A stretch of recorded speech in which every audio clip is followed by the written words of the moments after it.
All right. We're live. If anybody joins in here, we got 4 minutes before anybody joins in. I hope it's the buffer. Got one person in.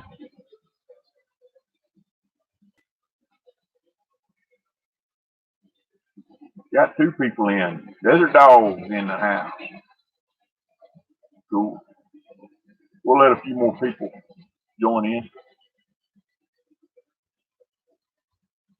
We had a pretty eventful New Year's Day. We had our family Christmas party. I don't know if anybody's seen it on Facebook, but we had an 80s themed Christmas party. Most everybody dressed up in an 80s theme, and I bought a car back that I had owned and sold. It's a 1988 Lincoln Town Car, and we all took pictures in front of it. So if you want to check that out, you can go over there. Not right now, it's later. You can run over to Facebook and check it out. We shared all the pictures around. I've got 5 different Facebook pages. So, there's a lot of them. High Desert Homestead, MP Designs, Moses Woodson, Candyland Cowboy Fellowship. There's a bunch of some of them I don't even post on anymore. I don't know if they get deleted or not, but they still seem to all be active. How's everybody's New Year's? Hopefully everybody had a good New Year's. We didn't do much New Year's Eve. I worked until, well, I take it back. We did. We went to, didn't we go to a New Year's Eve party? Or was that a Christmas Eve party? It's all run together. I don't even know now. New Year's Eve, I don't think we went anywhere. We came home and that was the end of that. I did stay up. I cooked that brisket. It's all coming back. Sun's coming in. I don't do Facebook. It's run by liberal lunatics, Desert Dogs. It is, but it's a way to connect with family and friends. And as long as you're in the know, you can prevent a lot of stuff. You got 3 folks on. Make sure you drop a line. We'll get started on tonight talking about. We're going to talk about foraging, natural resources, and just plain out surviving. A lot of times we just plain out survive. No other word for it. And everybody's situation is different. I hope everybody can hear me. I hope it's not buffering. My 4G's had some problems today. For those of you who don't know, and if you don't have, I don't know how many of you on here right now, there says 5 of you, and I'll say it again. If you don't have 1,000 subscribers, you can't do a live from your phone. You have to have 1,000 subscribers in order to do that. So what I do is I use my hotspot on my phone and do it through my laptop. And I can pretty much take that anywhere I want to. I can do a live stream with my laptop. Once the battery's charged, I can walk around with it if I want to. It ain't the best video in the world, but I can sit in my car, hook up to Wi-Fi somewhere, and I can take and do a live stream. So that's the way I get around being able to do live streams. And there's other ways. There's different streaming services that will do it, but this way I do it. I hope, like I said, I hope everybody had a happy New Year, and we sure had a big time. We had lots of food. I cooked that brisket. We had green chili chicken enchiladas. We had beef enchiladas. We had all kinds of dessert. We had more desserts than you can take and eat in a lifetime. We had blackberry cobbler. We had pumpkin bread. We had banana nut bread. We had cheesecake.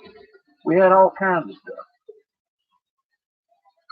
Leslie Osborne, hey, from Tennessee. Glad you guys could make it. We really appreciate you guys.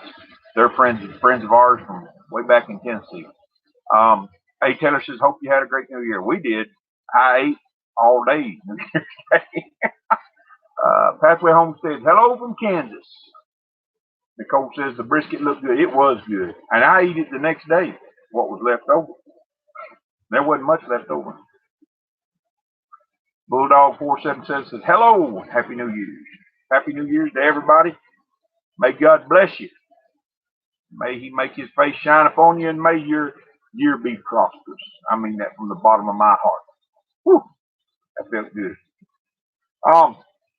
So tonight, we're talking about foraging, and since and some of you don't live in this area, but I kind of covered what's on the desert, and you guys can chime in. I really want you guys to take and pop in your 2 cents worth. I don't mind reading comments, and that gives everybody a different perspective. I'm not the end all, be all of everything. I'm still learning, and there's a lot of information out there, and what I always say is information is not any good unless it's shared.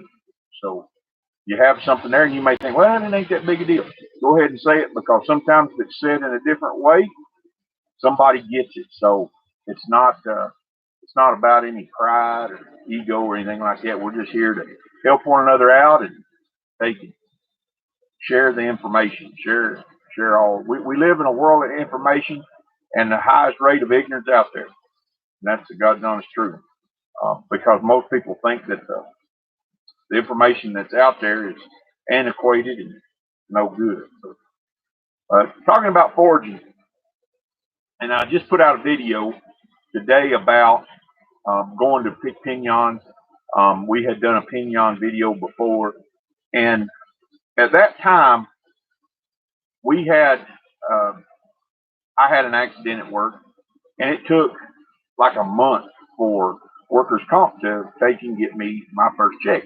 So we was in kind of a world of hurt, and right at that time, we were able to go pick piñons, and that gave us the ability to take and make it for that month. God really provided for us by opening that door for us. So everybody's situation is different. Everybody talks about, these SHTF scenarios, these apocalyptic type things going on. But for people that are living day to day out there in the world today, it can come as an illness, it can come as a job loss, it can come as a downturn in the economy, it can come in all many different scenarios.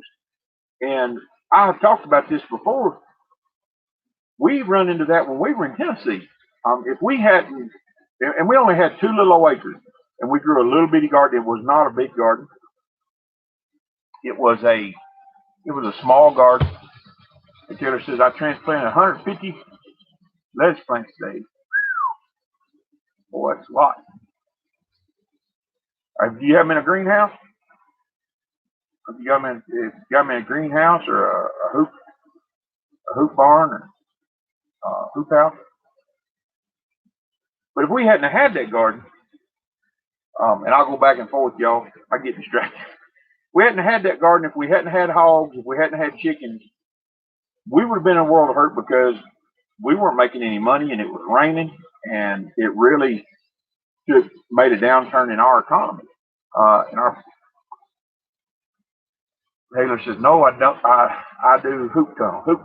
That's what, hoop house or hoop tone. Yeah. Cool. Are you having to keep any heat on those? I wondered about that. Make sure you're taking everybody who's on. There's 8 folks on. Make sure you drop a line and give us the old thumbs up. 9 people on here now. Woo, climbing right on up.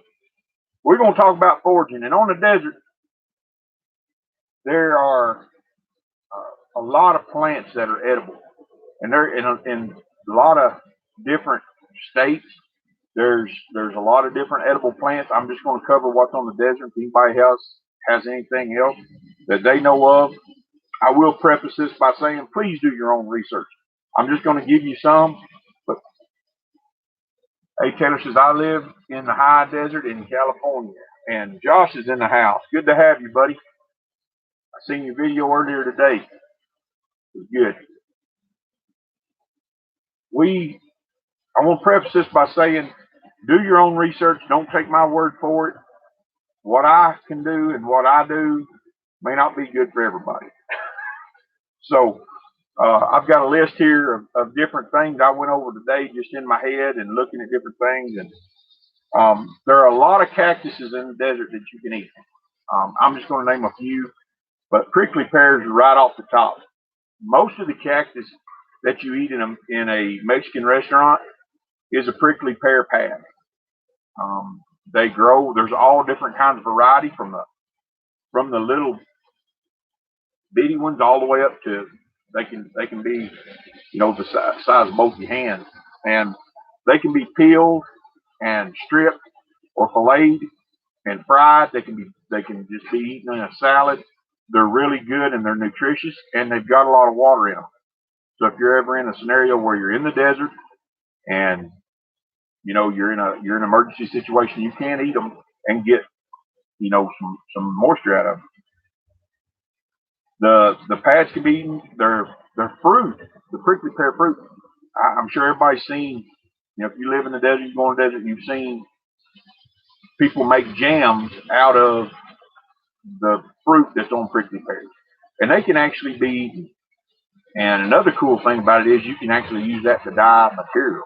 You can dye shirts with it. You can dye other things with it. Thread, yarn, makes a really good dye. If you get it on your hands, it ain't coming off. But they're really good to eat too. Really sweet. Josh, how are the things going there with the fires? I know you talked about it today that some of them was in pretty bad shape on the other side of the country. Still pretty dry there though, ain't it? And I may not be saying this one right. I'm not no Spanish major, okay? It's either chula or chola, and if I say it wrong and I offend anybody, I'm sorry. The chola cactus, you can actually eat the buds. A lot of people say that they taste like asparagus or artichoke hearts, and you can look it up. Google. Like I said, we're in the age of information. You can pick up your phone, press a little microphone, and just say it in there, and it's gonna pop up, and you can do your research. But you can actually eat the buds, and there's two different kinds. There's the Christmas cactus and the chola cactus, and they both have buds on them, and they are really, really good plants on the desert that are full of nutrition, and they're a vegetable on the desert. So Josh says there's 23 dead and hundreds of houses lost. I was watching some of the footage over there in Australia, and my heart goes out to them. Choya is how you pronounce it. Thank you, Nicole, because I don't know. I'm just a hick from Tennessee. I am not a Spanish major.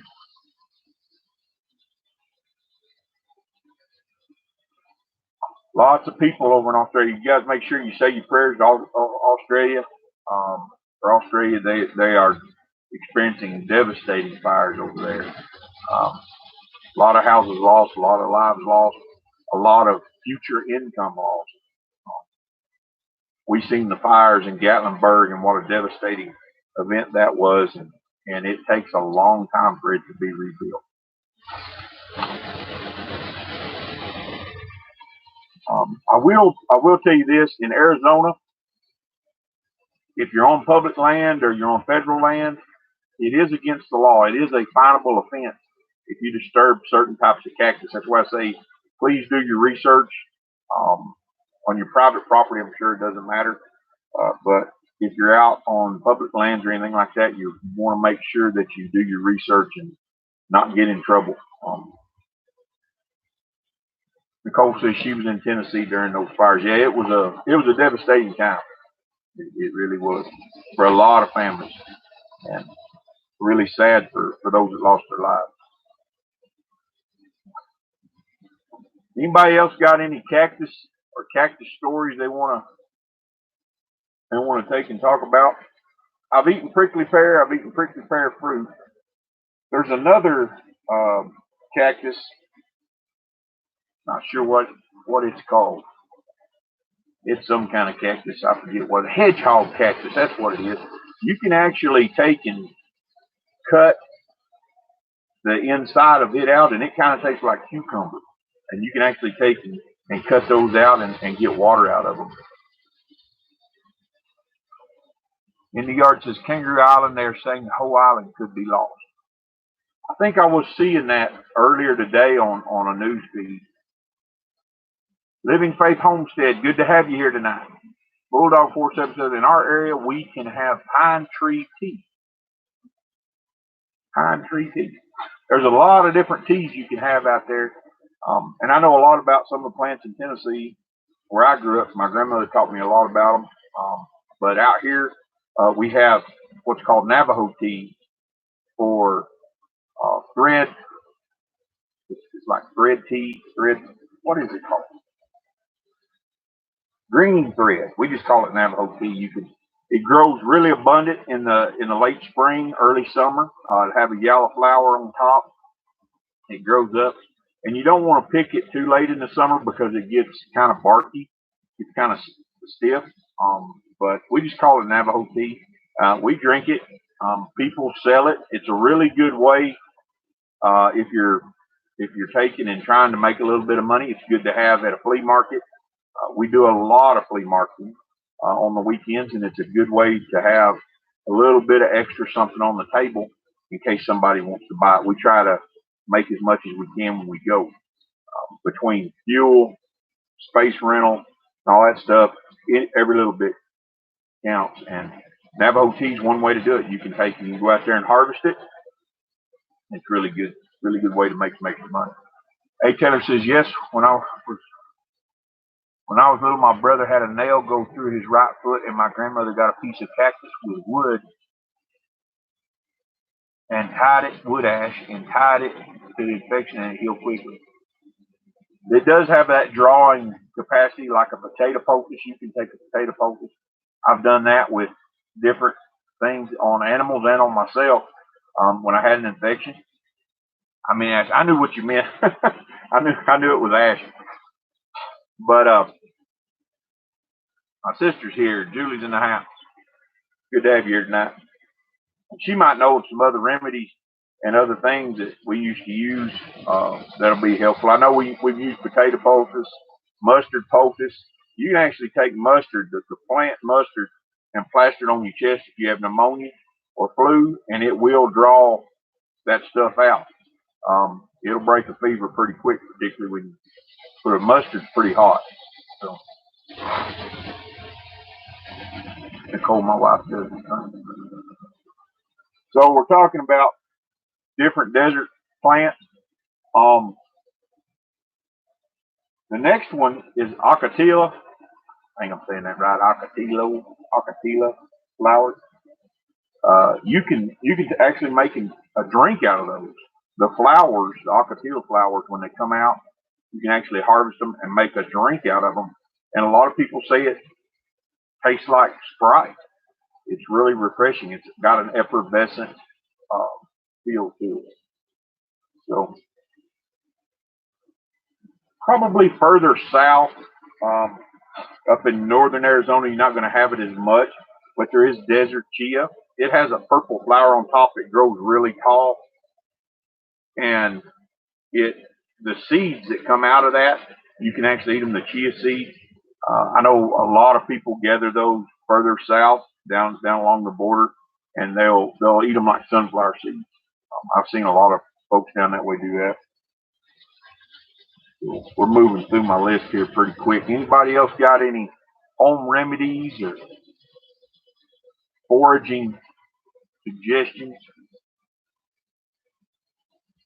Again, further south, now you can take and grow this. You can take and transplant it. You can take and grow it in your own garden, and it'll grow about anywhere. It does better at 5,000 feet or above, and that is agave. And you can actually harvest it. It's what they make tequila out of. But you can actually harvest it. It is really sweet. I've eaten agave candy. And of course, everybody knows by now about the agave that you can take and put in your drinks, and you can buy agave, right? You can buy it in the store, I think now. But you can harvest it, and you can eat it It's a really sweet, got a really sweet, it's got a kind of a slimy substance in the middle, but that's the agave, that's the sweetener. You can harvest the sweetener out of it. Nicole says nectar. Yeah, nectar. That's the word for it.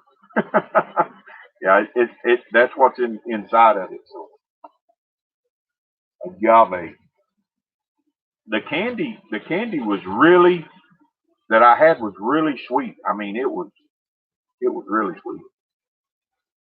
Gary Black says oregano oil for chest congestion.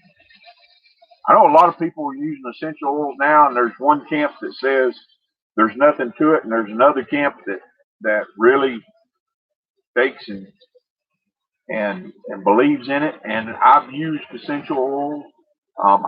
Some of my relatives have used essential oils, and I believe they work, particularly when they're backed up with prayer. Anoint them with oil, pray for them. Jonathan, you got to.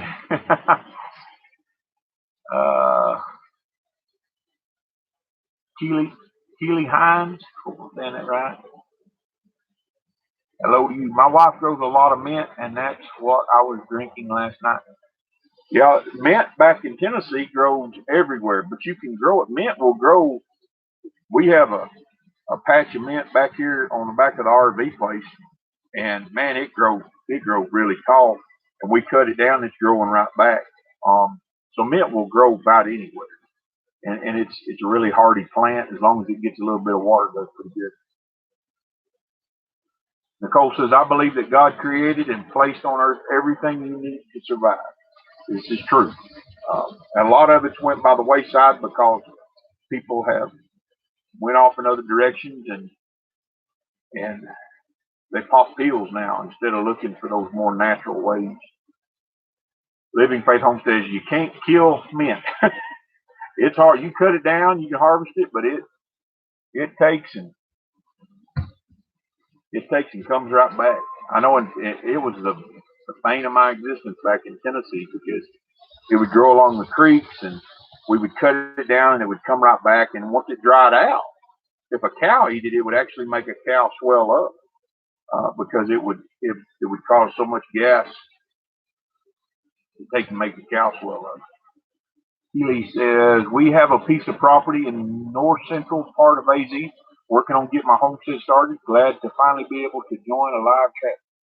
Well, good deal. A lot of resources on here. A lot of people on here that have been homesteading for a while. We're building our homestead. Kind of winter time right now. We're kind of down. That's why we're doing live streams and just kind of bringing some different stuff to you. Till the weather breaks and we can get back into our homestead and start working. So the next thing, I had a list of trees. The first one is pinon. Everybody knows pinon. The pinon seeds are awesome. You can actually take them if you want to spend the time to shell them off. You can actually take and make a flour out of them. And they have now in our area, I don't know if it's everywhere, but they have pinon coffee. So it's coffee beans and pinons roasted together, ground up, and it's pinon coffee. I've never tried it. Been looking forward. I want to buy a small can. The only cans I've seen were the big cans. I'll buy a small can because I may not like it. A. Taylor says if you have one has a persistent cough, you can pick the young citrus leaves and steep it with some garlic and ginger and drink it. That kind of sounds like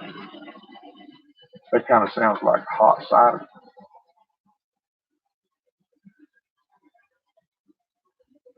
In the yard. Thank you. Yes. If you like what you're hearing, please give me a thumbs up.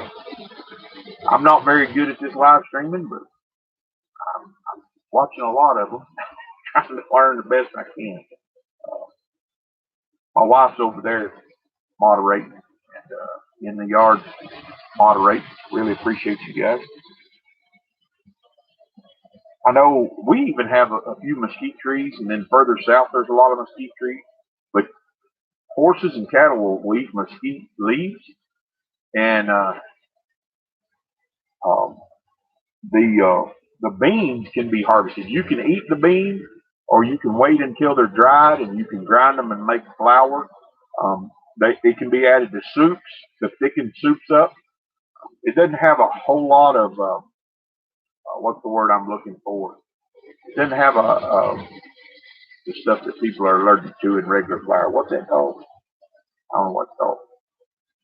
Gluten. It don't have a whole lot of gluten in it, but you can add it to soups, and it will take and thicken up soup, so you can make a porridge out of it. It'll make your soups go a lot farther. Here, Bulldog says with the mint and cilantro, we feed it to the fish in the tank to keep them healthy. Never heard of that. On an even keel off grid, channel swap to my.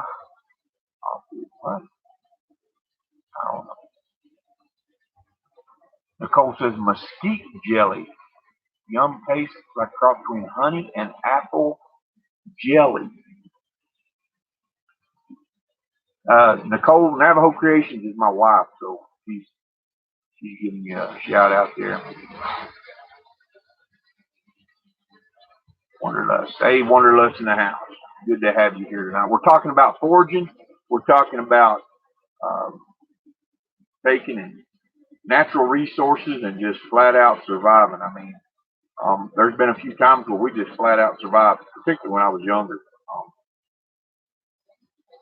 Hey, Taylor says, I saw Polly roasting those nuts with water. I have not had any pinon in 10 years. Wow.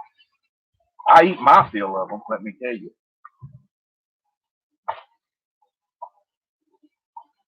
Another one, I don't care where you're at. There's oak trees just about everywhere. And the bigger oak trees, from what I've been told, I haven't personally experienced this, but I have been told that acorns off of the bigger trees near plenty of water generally taste better. But you can harvest acorns everywhere. The live, everything out there in nature eats them. Just about bears, deer, elk, just about anything that's out there. Squirrels, they eat acorns. And the only thing about acorns is one camp says you have to boil them, and some people say that actually cooks in some of the bitterness. Other people say soak them. And we'll tell you, the tannous acid in it is what gives it the bitter taste. And when I was a kid, I have taken and put an acorn in my mouth. It will make you pucker up like a persimmon. Okay, it is bitter. On an even keel says, besides pinon, what other edibles are on your property? We have pinon. We do have prickly pear, and we have, what else we got? We got some mesquite trees on our property, not very many. We have wild onions. In one of our videos, they were harvesting wild onions, it tastes kind of like garlic. Azalea was one I was going to talk about. It grows pretty much anywhere in the Southwest. It's a wild parsley, and generally comes up right when it rains. Early spring, it'll pop up, and you can go out there and harvest it, and it's really good in soups. It's really good in bread. We put it in tortillas. It's really good. So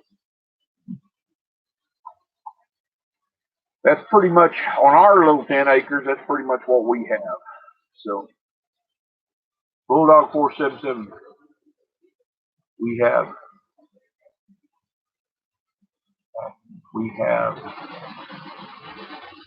I don't know what that means. Hey, Taylor, I wish I was near to give you and Polly some mulberry. Like, mulberry.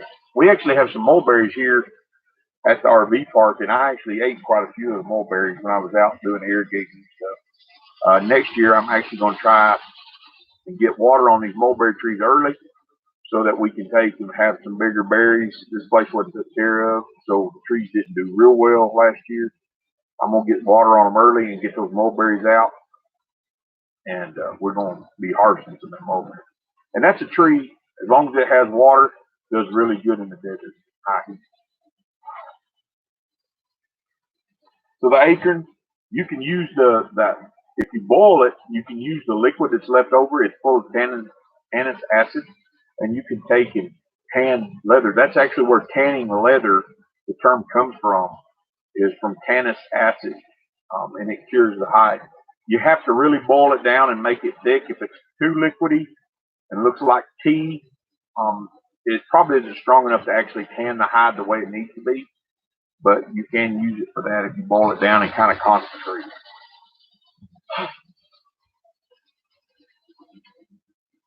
The other, what we got on an even keel off grid, sounds like I need to get a plant guide to my property. Thank you. Well, yeah, and do your own research, see what plants are out there. And some county officials, and there are some natural herbicists that'll come out. There's people come out for a little fee, and they'll tell you what you have on your property. Some counties do it. You just have to look in your county and see what resources that you have. But they'll come out and tell you what you have on your property and tell you whether it's good to eat or not. You just have to take and do your own research, do due diligence, and maybe use some of those local resources. I'm wanting to try to grow anasazi beans. You think they would be good in my area? I think they'll do good about anywhere, as long as you get plenty of water.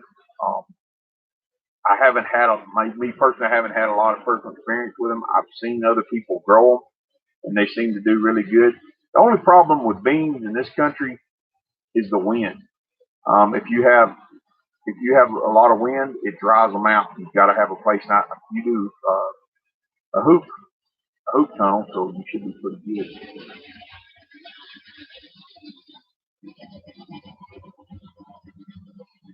Hey, Taylor says, we have 45 fruit plants and tons of medicinal plants. I have a plan to paint all along with those. Do you guys have irrigation ditches there, Taylor? Or are you on county water, or what kind of setup do you guys have there? The other tree that I have is aspen. Aspen grows at higher elevations. You get up above certain elevation, aspen trees start growing, and you can use the inner bark. It's right underneath the outer bark. It's that little thin paper-like substance underneath there. You can actually use that to reduce fever. You can chew on it. You can soak it in water and drink the water off of it. But Wanderlust says, bad signal here, no sound, and very little video. Is everybody hearing me okay? Am I looking good over there? Okay. Sorry about that, Wanderlust. Hopefully it gets better. I know my 4G's had problems all day. It's been slow and buffering and all kinds of stuff. We got down to that. We have yucca also on our property. We don't have, and I don't know which variety we have. On Even Kill says you're looking and sounding great here. Well, alrighty, good deal. Working great here, good. Okay, appreciate that, guys. Paul and Adrian, hey, Paul and Adrian, good to have you guys here tonight. We're talking about foraging and natural resources.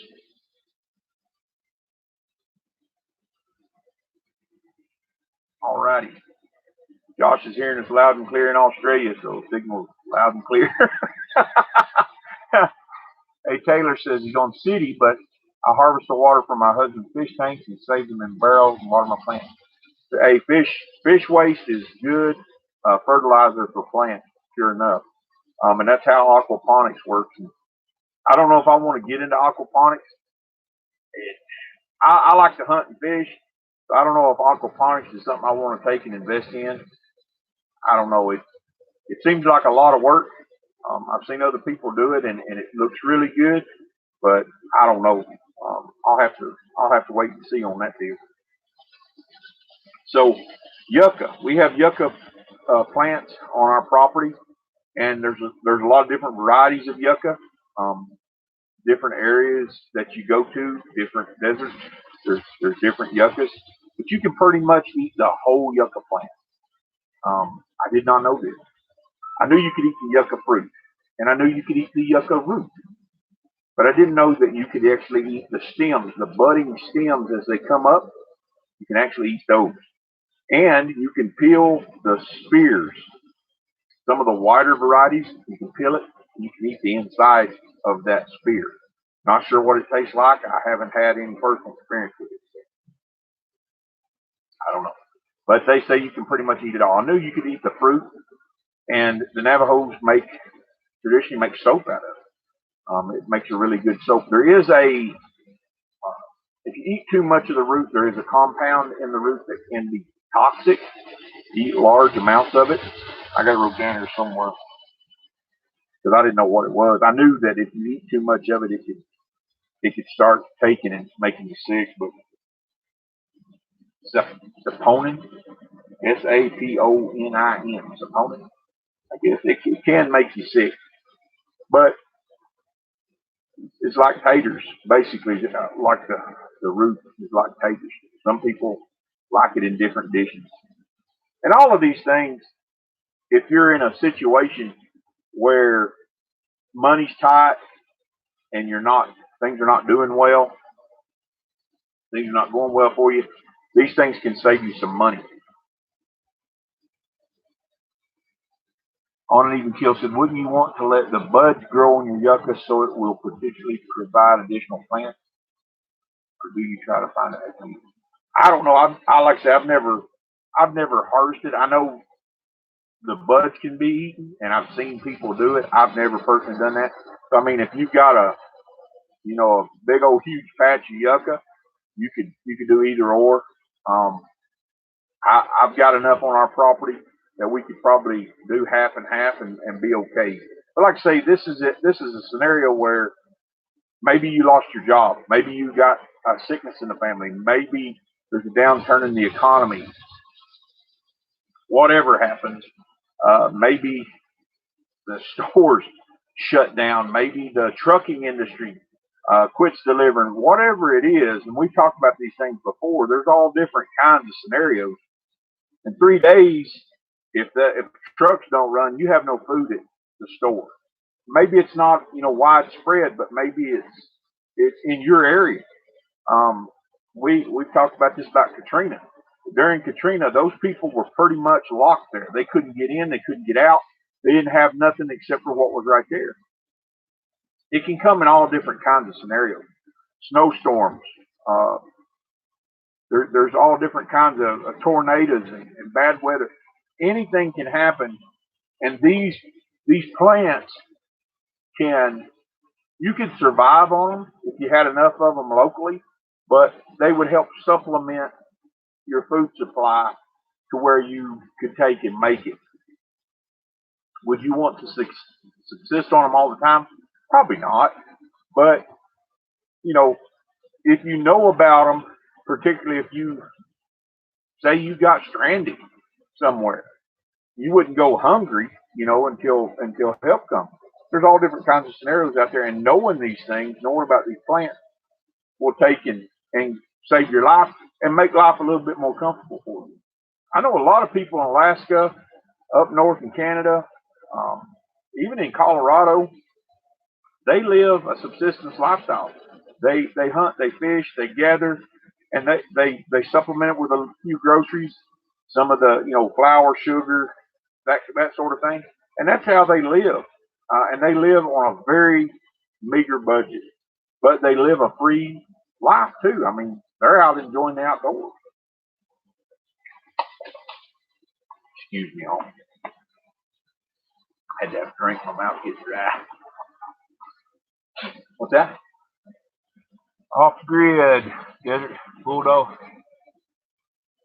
Where are we at? Woo, all the way out. Happily. Okay. I want to eventually grow tilapia for food, but it's illegal. It's illegal? Is anything legal? I'm going to have to go back here, guys. Yeah. Where we at here? In the yard, hey, mate? Or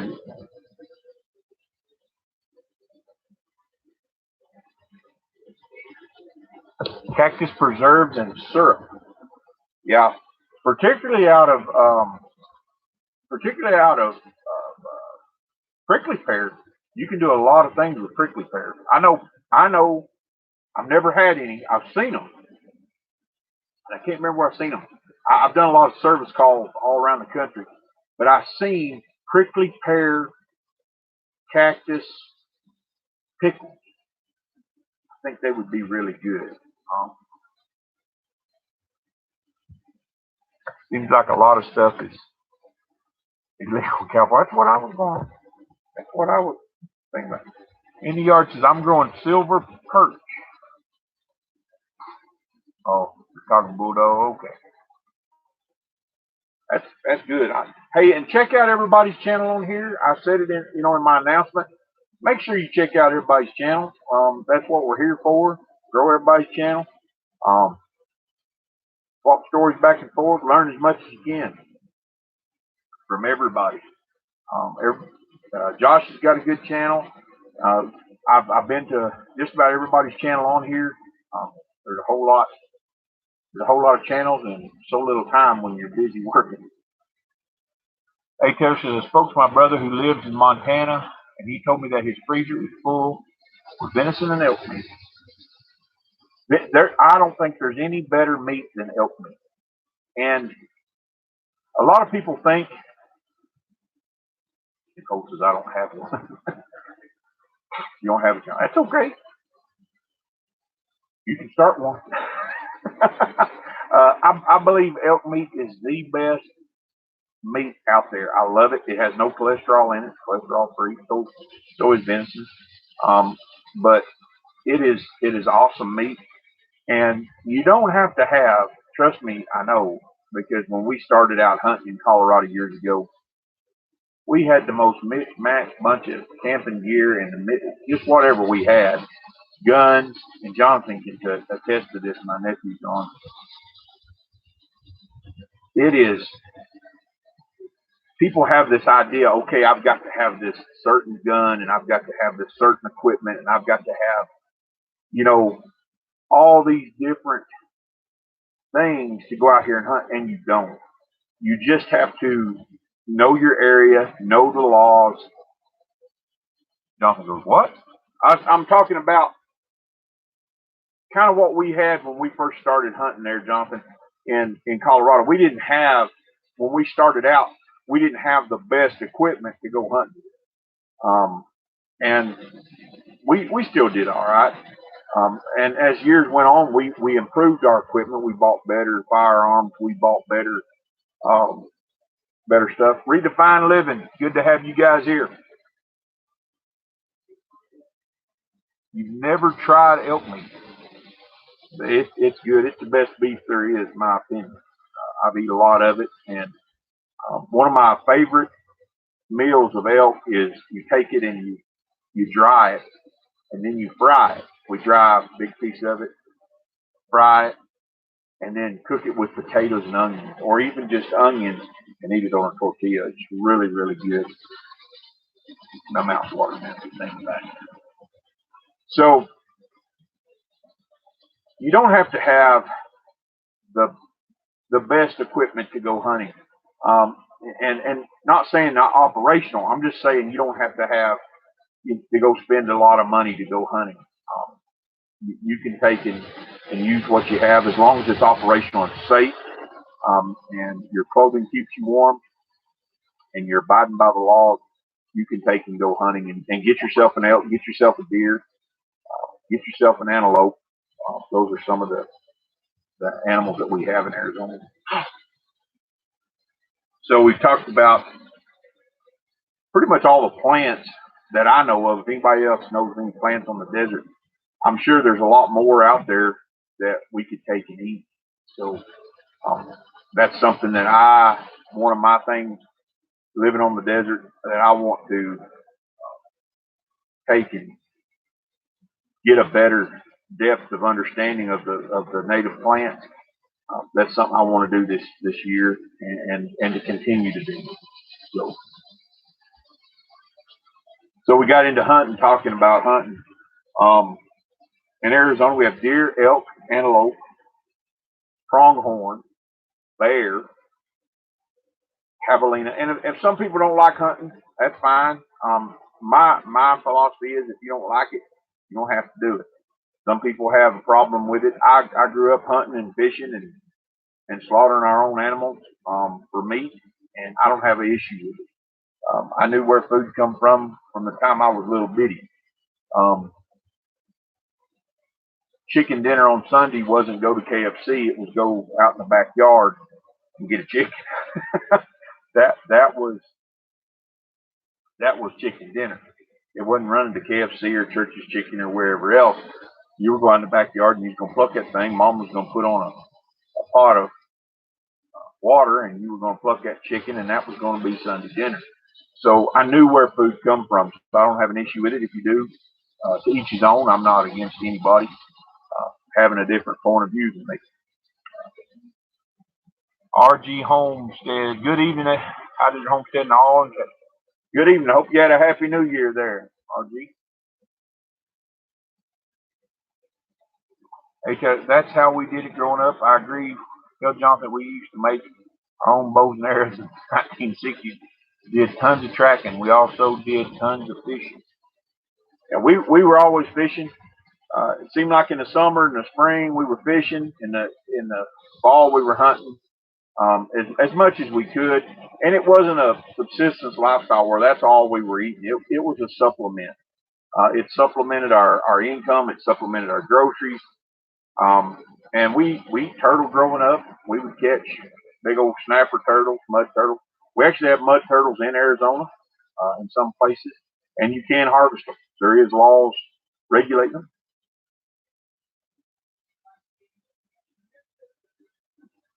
Jonathan says, first mule deer my dad shot in Colorado, he walked up to it and pulled out his knife, and the deer jumped off and ran off. He went and got a bigger rifle before the next season started. Yes, he did. I remember that. Mule deer don't drop like whitetails. You do have to have a big enough gun to stop them, but you don't have to spend $1,500 on a rifle to stop them. You just have to have a bigger caliber. But he did go get a bigger caliber. I remember that. He shot it, it dropped, he walked up to it. Leslie says, working good. Where did I get pronghorn, bear, javelina, rabbit, squirrel? And you guys, you can trap rabbits and squirrels on your own property.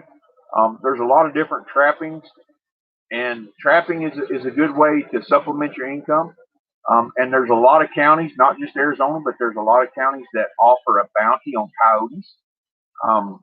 And for those of you who are not in the know, coyotes are overpopulating, so they're depleting natural resources, and they are competing for food. So the coyotes are coming into towns, and the population's overgrowing. And it's because they don't have, that many predators. They don't have a alpha predator that really feeds on coyotes. I wouldn't want to eat one. But anyway, the coyotes, there are counties out there that have bounties on coyotes, and you can trap them. And some counties it's $10, sometimes it's $20. But you can hunt coyotes and trap coyotes. Bobcats, fur animals, another really good way to supplement your income, particularly in the winter. And if you have extra time, you can do those things, and you can make a little bit extra money and have it back as a cushion. That's something you don't have to rely on. My first night on my property, I saw a pack of coyotes chasing free-range cattle. Saw 9 total by the time I left. We have them right before I started this podcast. I went over and I fed my horses, and I came back, and the coyotes started yapping right away. And I took off, went over there with a shotgun, and they weren't even scared of me. They were out of range of my shotgun. If I'd have had a rifle, I could have shot one. They were out of range of my shotgun, and they were just right there around the pens. And hopefully I scared them off, but I heard probably come right back. And our dog is in a kennel over there, and he barks and lets us know when something's going on over there. We have had people mess with our horses and stuff, and that's why he's over here. He's watching us. You can buy crayfish in Arizona? Really? I know in Colorado we used to catch crayfish out of ponds on people's property, and we'd have a big crawfish boil. Me and my dad done that several times. You take a piece of ham or anything and tie it on a string, throw it out there and pull it back, and the crawfish will attach to it and you pull them right in. You can also have crayfish traps that you can set in the water, put a little piece of meat in there, and they'll come right in there, and they're good. They're good eating. You can catch turtles the same way. There's a lot of people out there that eat rattlesnakes. I've had some rattlesnake, and it tasted pretty good. Some people ask me if it tastes like chicken. To me, it tastes like fish, but I've eaten it. I don't know if I'd want to eat it all the time or not, but it's pretty good. RG says there's a video on it, the big crayfish cookout in Arizona. I'll have to check that out. Nicole says I have Mexican gray wolves that visit my property, and maybe that's why I don't have an abundance of coyotes. Yeah, they will take and eat one another.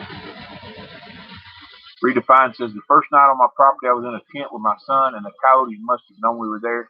They came in really close and loud. It was fun. I've been really close to them. I've called them in, and what they can do to a calf or a cow giving birth is it's devastating to watch. We've managed a ranch, and we had coyotes get killed. They would eat the calf as the mother was giving birth.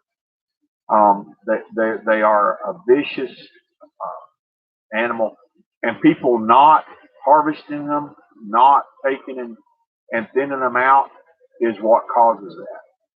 People really need to take that into consideration.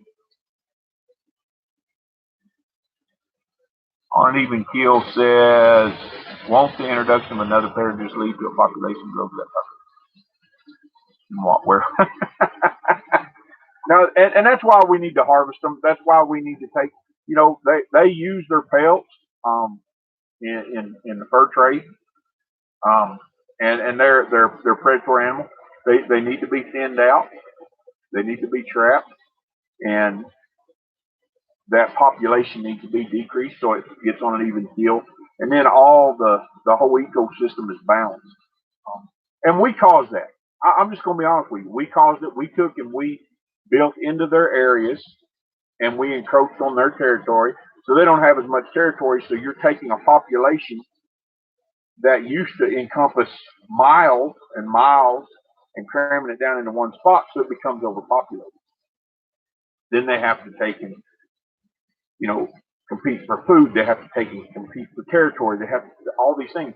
So if we're going to expand, we've got to take the responsibility, as it says in Genesis 1:1, that God, Genesis 1, Genesis 2, Genesis 3, God said, here it is, manage it.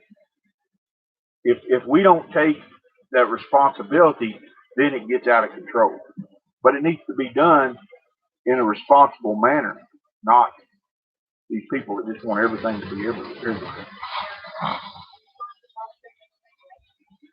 Yabbies. Used to see packs of coyotes chasing rabbits. Now that the town's growing, not so much. RG says the wildlife management is introduction of gray wolf into the state. I don't think it's a good idea. I've never seen where it's a good idea to introduce something that wasn't here. I think we just need to manage the numbers that we have and make the ecosystem viable. John says, fun fact, killing one coyote will make every female in the pack go into heat. You really have to wipe out a whole pack or chase the whole pack out of their territory. Wow, that is an interesting fact. Nicole says, I used to feed my coyotes in southern New Mexico. That way they never bothered my dogs and chicken. I know it's wrong, but it worked for me. Wow. Yeah, I'm not feeding no coyotes. I've seen what they can do. And they'll eat your pets. They will take your cat, your little dog. They'll come right in. I was watching a video just the other day of a little girl in town in Tempe, Arizona. She was in her yard, in her driveway, playing up and down her driveway, and a coyote stalked up the sidewalk and chased her all the way to her door. So they have to be managed. They have to be, and people need to watch their children in those types of scenarios. And we're having the same kind of problem. You go down south in Texas, Alabama, Mississippi, the hogs are overrun, and people are getting hurt. People are getting. I seen a post just today where like 14 dogs in Alabama got hurt by wild hogs, just pets, and they're pretty vicious. Let me tell you, the gray wolf have been in the state long before we were. They are gone, overkilling them. We probably at one time did have gray wolves, but to reintroduce them, I don't know if it's a good idea or not. I ain't no expert on the matter, but I do know that things got to be. If you shoot the alpha male dingo, then all the females are going to eat. What Josh said. That's an interesting fact right there. Huh. Wow. Maybe we're working against ourselves. I say no. I'm not any.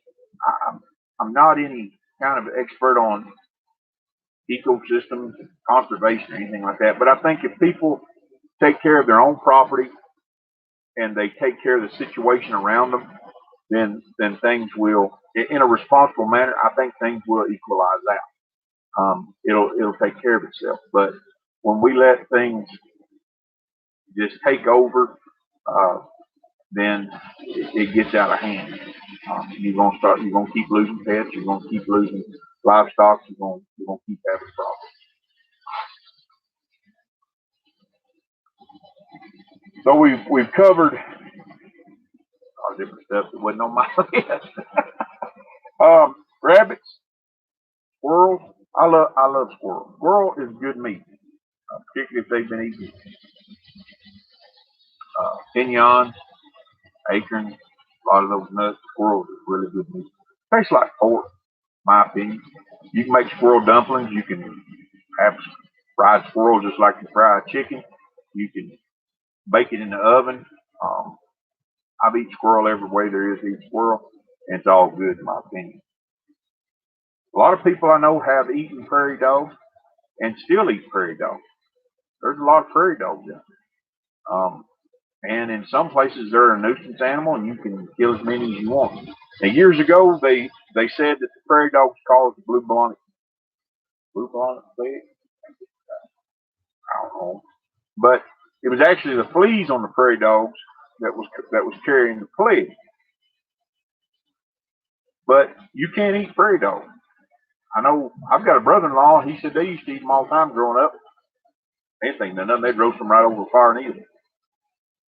Bound to taste good. I mean, I've eaten groundhog. Those of you don't know what groundhog is, it gets big back in the eastern states. The coast is I feed everything: goats, javelinas, bobcats. To each his own. Jonathan says Dan Flores wrote a book on the history of coyotes and how bad they have infested everywhere, even major cities. It's called Coyote America. So if you guys want to check out coyotes, there you go. Oh, why we got off on coyotes? But if you want to trap them, you want to make a little extra money, there you go. Huh? Skunks. I'm going to tell you a little story, okay? Before I go on about skunks. All right, Paul and Adrian are still on. I've got a lot of stories about skunks, but this one's pretty good. My grandpa, they used to harvest skunk for the skunk oil. It was used in medicine and different things. And my great grandma, she would take and boil down the skunk, and they would get the oil, the grease off of the skunk, and there was glands in there, and they would take and harvest all that. Well, one night, my grandpa and his brothers, they went out hunting. And if y'all ain't never experienced hunting in the woods at night, it's fun. You take dogs out. If you got good coon dogs, you can catch a coon. If you got, and coon's good meat. You can eat a raccoon. The best beef you'll ever eat. I've eaten it and it's good. Cooked with potatoes and carrots and onions. It's really good bacon. But you go out and if you got good coon dogs, you get coons. Maybe you get a possum. Every once in a while you get skunk. Well, Grandpa and them, they come back. And my great grandma had been boiling that skunk down and got all the oil off of it. And they was hungry. They hadn't eaten all night long. And them boys sit down and they ate that skunk. They didn't know the difference. Of course, this was in the hills. And you eat what is catch can.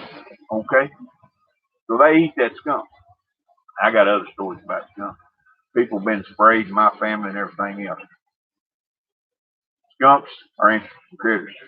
You can trap them, and the pelts will sell. They're not as high as bobcat or weasels or minks or stuff like that, but they will sell. So back to my list here. We'll keep going. There's turkey, there's ptarmigan, doves, band-tailed pigeon. I know a lot of folks eat pigeons. They're pretty good. And most people call them desert pigeons. If you put a barn up anywhere, and I've had this my whole life. Problem wild rabbits in Arizona is Lyme disease, which is present problem in humans. I didn't know that was the thing either. See, I learned things on here.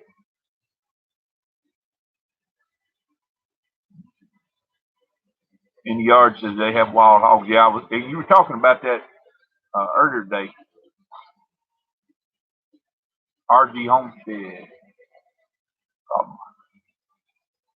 Yeah, I don't know about that Lyme disease. That's new on me. I know that you can have weevils if it's too late in the year or too early in the year. You can have weevils in rabbits. Bulldog says it's even illegal to pick up roadkill in California. I don't know if I want to live in California. I'm gonna pray for you, Bulldog.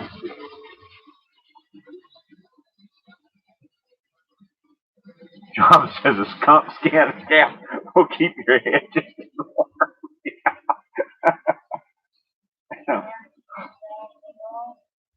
Love pigeons. Hey, I know a lot of people eat pigeons, and out here it don't matter if you put up a barn, any type of structure that's got any height to it at all, you're gonna get pigeons in it. That's just the way it is. And pigeons are just as good a food as chicken, in my opinion. They call them squab, I think. Maybe it's good meat anyway. Talking about roadkill, there, Bulldog. We actually eat roadkill growing up. We eat roadkill. You can go to your county or your wildlife management office, and you can get on a roadkill list. Now, a lot of them they take that meat to prisons and jails and feed the inmates with it. But you can take and get on a list, and if it's in your county there, in your area, they'll call you and you can come pick up that roadkill and you can harvest what it is. Some counties give you tags, and some counties they just give it to you. I know one of Polly's cousins, we were talking one day, and he was coming from Durango back down to Cortez, and somebody had hit a cow elk, and he whipped in there behind them. And he went up to Dodge. He said, "Hey, what are you going to do that cow elk? It just got hit. I mean, it's fresh meat." And they said, "Nothing." He says, "Well, can I have it?" And they said, "Well, sure." So he's out there. He didn't even have. He got caught without his skinning knife. He was on a job. He owns a construction company. So he had razor knives and hacksaws and sawzalls, and he's out there cutting this elk up trying to get it. And a cow elk's a lot of meat. She was a big old cow, he said, and she's cutting up. So he calls his mother-in-law, who was the only one available, says, "Hey, come up here and get my son and bring me some knives." And they loaded up the cow elk in the back of the truck, and he hauls it home and butchers it out, and he's got a freezer full of meat. I mean, come on. Roadkill ain't that bad, particularly if it don't just get obliterated. if it gets hit by a semi, there ain't much left of it. I can attest to that. But if you get hit by one of these little old Toyotas, these little old, what was that little car we seen today? It wasn't as big as a Mini. I don't even know if I could fit in it or not. I call them go-karts. But if you hit a cow elk with that, there ain't gonna be much left of the car. The cow elk's gonna fail, you know, gonna take and fare better. So that's good meat, and you can get into those. You get in those situations, and hey, if I can get into a situation in my county down there, in Apache County, and talk to the local sheriff's office and talk to wildlife management, and they'll give me a call to come get a cow elk or a deer, or hey, I'm going. I'm all over it because it's quick, good food, and somebody already dispatched it. I didn't have to. That's right, squab. Yeah, that's what I thought they called it. RG says, my neighbor down the street of our place, they have a family of skunks under their workshop. I don't like skunks. Bulldog says, watching your channel makes my well, I hope I'm entertaining. Nicole says, what, roadkill? Really? Never heard. Oh yeah, you can get roadkill, and in some states you can just pick it up. You don't have to go anywhere, but you have to check with your local wildlife management area. Sometimes they give you tags. You can do that. Hey there, Moses Woodson, you have a great channel. We'll pray that more homesteaders would find it because you have a great. Well, I appreciate that. We appreciate everybody's support. And I think at the time of this, on the giveaway, we like 9 subscribers giving away the knife. So if you know of anybody, they can share it around. Let them take and go over there and join, and we'll get that knife giveaway, and then that's just going to work. We're only 500 away from 1,000. We're going to give away that tool belt. So really appreciate you guys. You guys are a great bunch of folks. I've eaten roadkill kangaroo. Meat's meat. I've never had kangaroo. That's something I'm a meat connoisseur. I've eaten emu. I've eaten eel. I've eaten all different kinds of food, but I have never eaten kangaroo, and I would like to try it someday. We don't have kangaroo over here, so we can't eat it. Well, they do have kangaroo over here, but it's God knows what it costs. Probably $100 a pound. RG says they treat them like pets, and they will get into the lap. Not mine. And they show I'm gone. Only 8 away. Somebody joined. Awesome. Jonathan says we got a cow elk in Colorado one night that wasn't hit by a car. It was running from a car and ran head first into a metal fence. Yeah. And she tasted good. She tasted good. Kangaroo meat is really good. I'm up to try anything at least once. Now I was in Josh. I don't know if you like it or not. I think I'm not sure. Vegemite. Vegemite. I'm just gonna tell you. After I had Vegemite in New Zealand, and I think the other one is Meramite. It's the meat. I was out. They couldn't. There was nothing they could give me. They said, "Here, try this." I was like, They give me Vegemite, and I was out. It was the nasty, and they eat it on toast in the morning. God, it was nasty. I said, I don't trust y'all no more. That Vegemite was terrible. And then they wanted me to try Meramite on a piece of toast. I said, you guys are nuts. It tasted worse than vitamins. It's good. Man. It's an acquired taste, okay? And I didn't acquire it.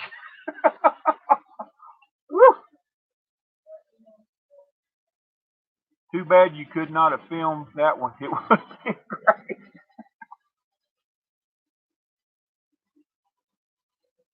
Even Kill said, it took me a few days to get the tape. No. Josh says he don't like Meramite. I didn't like the Vegemite. It tasted like vitamins. It tastes just exactly what it sounded like. Vitamins. And I was out. I didn't want none.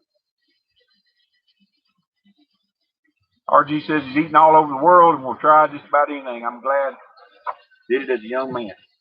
I love it. Redefined Living says alligator is the best. Alligator tail is probably the best food. I mean, it's awesome. I've had gator tail, catfish, anything out of the water. If it swims or crawls, is usually fairly good. So we covered roadkill. Some of the things that we do in bad situations when finances are not like they are, we turn to scrapping. And there's a lot of things out on the desert. They don't deteriorate like they do in other places. Getting back to my list, you can find just junk piles that people will want you to clean up. Right now, and I've scrapped when it was, $15 $15 a hundred. Right now, I think it's about $2.50 a hundred. I scrapped some stuff the other day and made $10. Chip money, snack money. Hey, I can buy a burger with that. But people see things laying around and they go, it's just junk. Well, it's extra money. I mean, that's $10 I didn't have, and it didn't cost me a whole lot to pick it up, throw it in the back of the car, and go junk it. Aluminum, wrought iron, short iron, anything cast iron brings top dollars. Extension cord.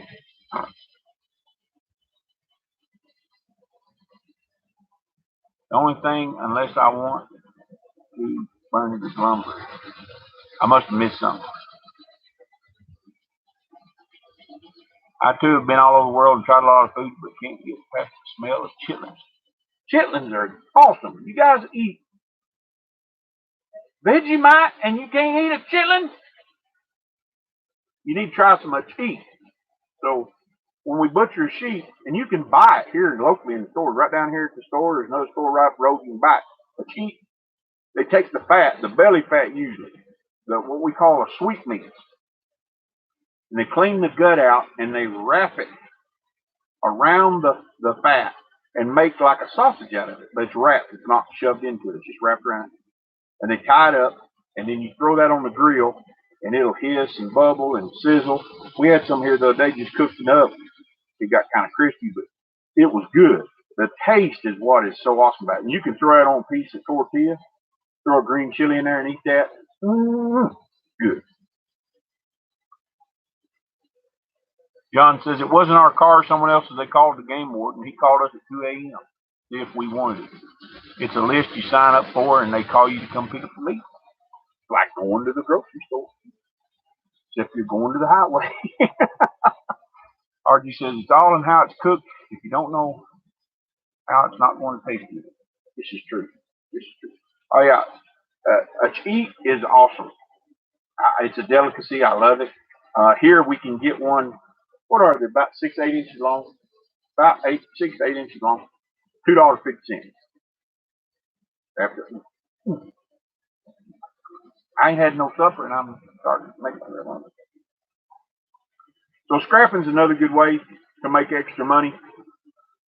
Particularly if you don't have very far to drive to the scrap yard, the salvage yard.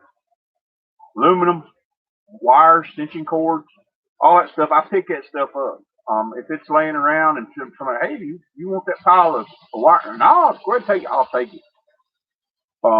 Motor blocks, anything like that. I don't have a truck right now. As soon as I get another truck, it'll be easier. I can just throw stuff in the back of it, go by the salvage yard, get it out, and it makes gas money. Does really good. Thank God I just eat dinner, so I'm okay. I'm not. I'm starving to death now. Hold up. So we live about 100 miles, and it's getting just like we're downtown. Come on over to Arizona. We still got plenty of land, and you still got plenty of elbow room. Don't know how long it's going to be that way, but hopefully they don't have a big earthquake in California and everybody flees and comes to Arizona. But it could happen. Another good thing you can look for when you're out there, and I get into stuff. I don't know about you guys, but I get into stuff. I get out and I get to talking to somebody. I don't even know how it happens. Uh, I left home one day to go trim a horse. What? I trim some goats or some donkeys, maybe both. I don't remember. I ended up with a goat, a fainting goat, an Antilonian sheepdog. Went and picked up a horse and got a phone call and ended up with another horse and two, what are they, Vietnamese pot-bellied pigs. And I started out that day to just go trim some donkeys. I don't know how I get into stuff, but I get into it. And when I get into these situations, I mean, I may be at somebody's house and they'll have a pile of stuff there, lumber, wood, whatever it is. And say, hey, what are you doing? Well, I just need somebody to get that. So I'll load it up. If it's a horse, they say, oh, I can't catch that horse. I'll go out there and catch the horse. I don't care. And turn it into money. We have taken and went and caught horses that nobody can catch. They say, here, you can have it. We don't want it no more. And we'll take it and break it to lead and sell it for $150. I mean, we've done this our whole lives like this. So getting out there scavenging basically is what you call it. You're scavenging for stuff, but you can turn it into money as long as you have an open mind. If you're not careful though, you will end up with a junk pile at your house. I've done that before. But you can turn trash into treasure, particularly when you're not making that much money. I used to trim horses, drive all over the country doing that, train horses, drive all over the country doing that, and I got into a lot of this stuff. Old junk cars I bought in one of our videos when we first came out here to Arizona. We bought an old van for $50, drug it to town, sold it for $90. Made hay money. Going to town anyway, might as well drag that old van. Drug it up there, bought hay with money.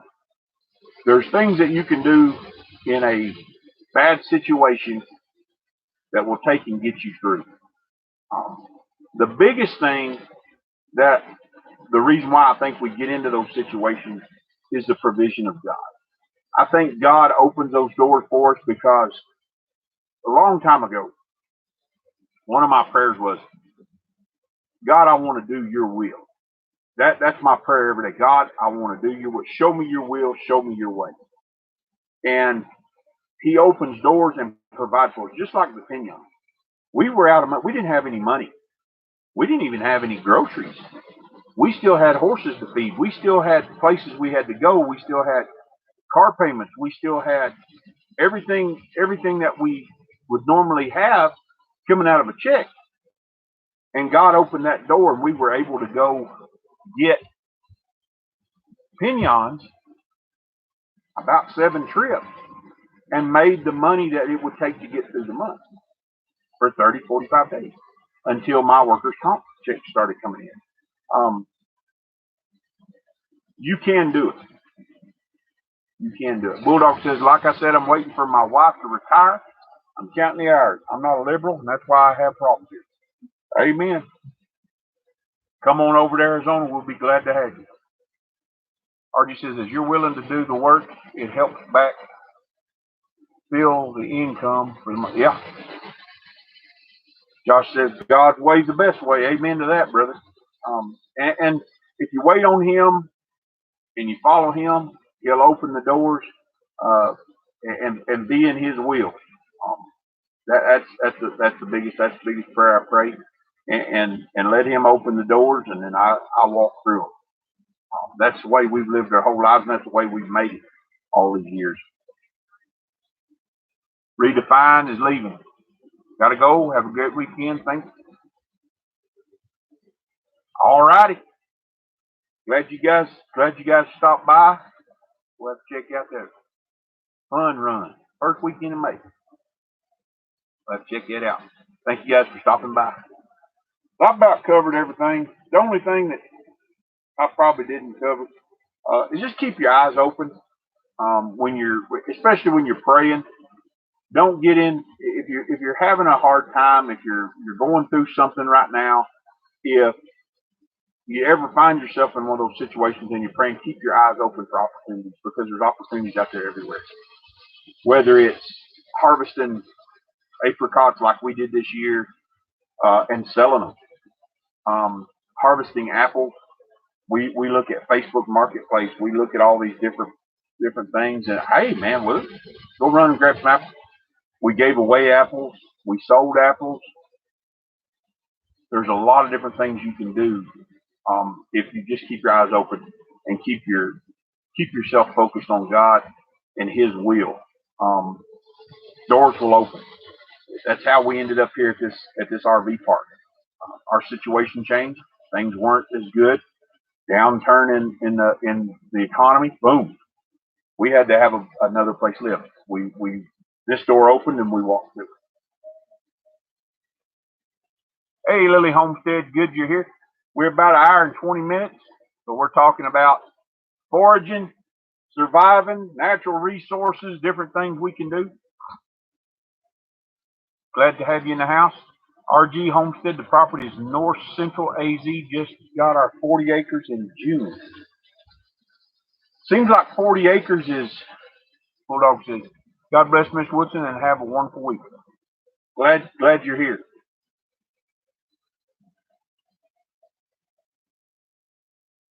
If you're looking to move to AZ, check out the property taxes.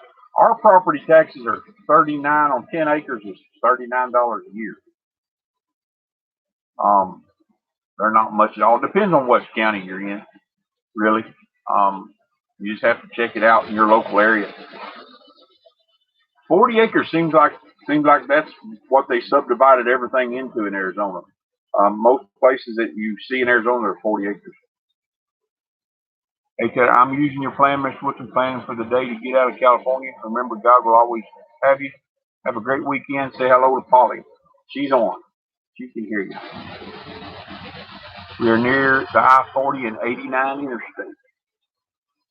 Not sure where that is. 89 the one that goes south to Flagstaff? Not sure which one is that. But if you keep your eyes open and you educate yourself at things that are out there, natural resources, just resources in general, you can take and you can survive and you can make it until there's a better day. We're living proof of that. My wife can attest to it. She can tell you straight up. There's been times where I got up in the morning and didn't know what we were going to eat that day. And I said, hey, let me run down the road here. I'm going to go talk to this trader man down here. And went down the road and traded some stuff and messed around with stuff, got some money, and come back with groceries. And people look at it and go, how in God's name did he do that? You can survive as long as you keep your eyes open and you follow the Lord. It will work out for you. But that's the biggest thing. So, even killed. That's us too, near Ash Fork. Prescott. Okay. Prescott, Arizona for 89. Okay. Know where you're at there now. So I think we're in an hour and 23 minutes. I'm going to go ahead and we're going to sign off. And I hope it was informative. I hope we went over some stuff that I learned some stuff tonight, stuff I didn't know. I hope you learned some stuff. And Big Johnson Media says, looks like we will race along. Already says you're what part of it? Oh. Talking monkey, that's fine. I have a cataract on my right eye, so I have to really look at that to really see it. RG, they're talking amongst themselves. Julie leaving. Thanks, sis, for dropping by. We're going to sign off now. Hope everybody has a good week, and God bless. Appreciate everybody. Come back and see us again next Saturday night. We'll have another topic to talk about. And don't forget the giveaway. Make sure you subscribe, comment, and comment giveaway in the title. And make sure you get registered. We're only 8 away. from giving the knife away. It's an antique imperial knife with a handmade sheath. And we'll see you down the road.